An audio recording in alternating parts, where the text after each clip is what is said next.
हरि ओम् नमः सर्वेभ्यः। अद्य श्रीमद्भगवद्गीतायाः प्रथमभागस्य 28तमः दिनम्।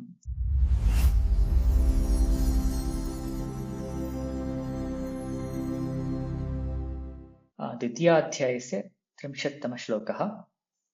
देहि नित्यमवध्योऽयं देहे सर्वस्य भारत तस्मात् सर्वाणि भूतानि न त्वं शोचितुमर्हसि। अस्तु, अत्र पदच्छेदः। देहि नित्यम् अवध्यः अयं देहे सर्वस्य भारत तस्मात् सर्वाणि भूतानि न त्वं शोचितुम् अर्हसि। अत्र सन्धिः अवध्योऽयम् इत्यत्र विसर्गस्य उत्तुवे गुणादेशः, पुनः अयं देहे अनुस्वारसन्धिः, ततः परं त्वं शोचितुम् इत्यत्र अनुस्वारसन्धिः। अत्र पदपरिचयं पश्यामः चेत् देहि, अत्र देहः अस्य अस्ति इति देहि प्रसङ्गे अत्र आत्मा इति अर्थः। नित्यं सर्वदा इत्युक्ते कदापि इति अर्थः। पुनः अवध्यः, वध्यः हननयोग्यः, अवध्यः तत्पुरुषसमासः, नै तत्पुरुषसमासः, न हननयोग्यः अथवा हनन अयोग्यः।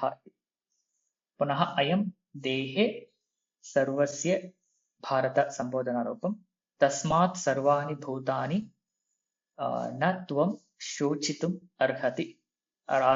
अत्र न त्वं शोचितुं न अर्हसि, त्वया शोकः न करणीयः इति। अस्तु, अग्रे अन्वयं पश्यामः चेत् हे भारत, अत्र हे भारत अयं देहि सर्वस्य देहे नित्यम् अवध्यः। अत्र सर्वस्य देहे, सर्वस्य नाम सर्वस्य जीवस्य, केवलं मनुष्याणामेव अत्र सर्वभूतानामपि अत्र उच्यते।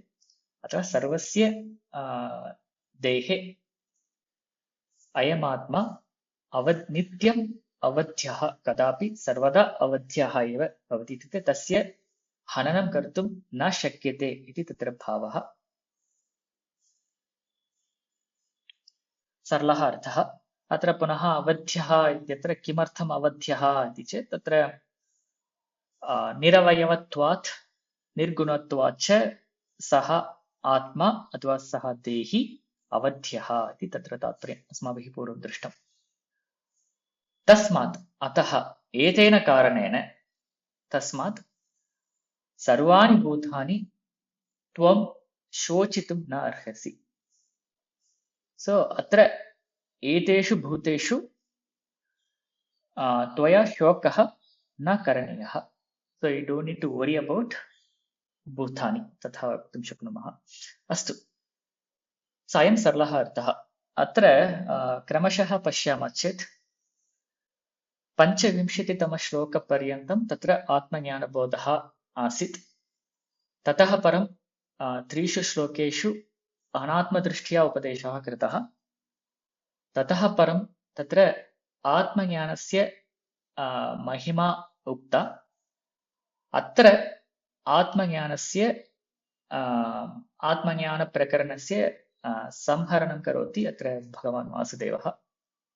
इत्युक्ते he says the final summary of what is told from shloka 12 to 25, whatever is told, and he gives a summary to Arjuna directly. अत्र कथम् इति उच्यते, अर्जुनस्य प्रश्नः कः, अहं कथम् एतान् हन्तुं शक्नोमि इति तस्य प्रश्नः। अतः अत्र साक्षात् उत्तरम् उच्यते, अयं देहि अवध्यः वर्तते.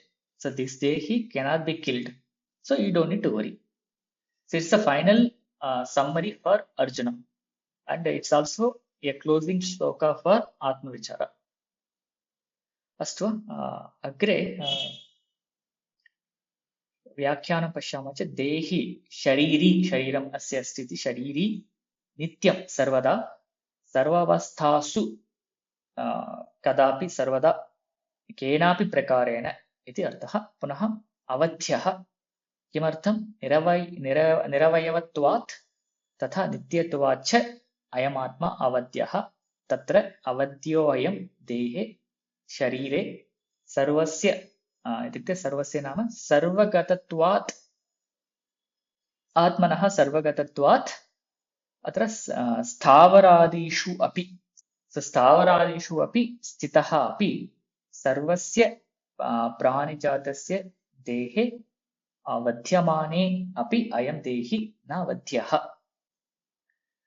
अत्र यद्यपि देहः वध्यते तथापि अयं देहि न वध्यः यस्मात् तस्मात् भीष्मादीनि सर्वाणि भूतानि उद्दिश्य न त्वं शोचितुम् अर्हसि अत्र सर्वाणि भूतानि अत्र प्रसङ्गे भीष्मादीनि इति अर्थः अत्र सामान्य अन्येषां कृते सर्वाणि नाम स्थावरादिषु इति तत्र अर्थः स्वीकरणीयः सर्वं यद्यदस्ति तत्सर्वं अत्र देहः एव भवति अस्य तस्य देहस्य नाशे तत्र आत्मनः नाशः न भवति इति तत्र तात्पर्यम् इह परमार्थतत्त्वापेक्षायां शोकः मोहः वा शोको मोहो वा न सम्भवति इति उक्तम् न केवलं परमार्थतत्त्वापेक्षायामेव किन्तु इति अग्रिमश्लोकः भवति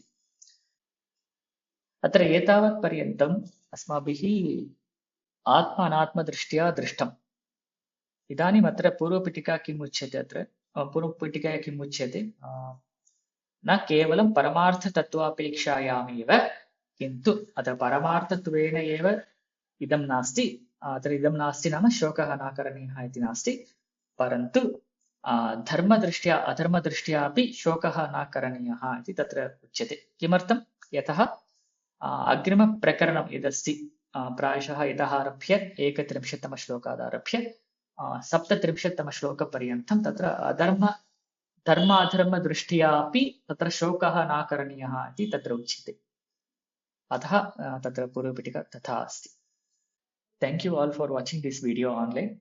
If you have any questions or feedback, you can post them in the comment section below.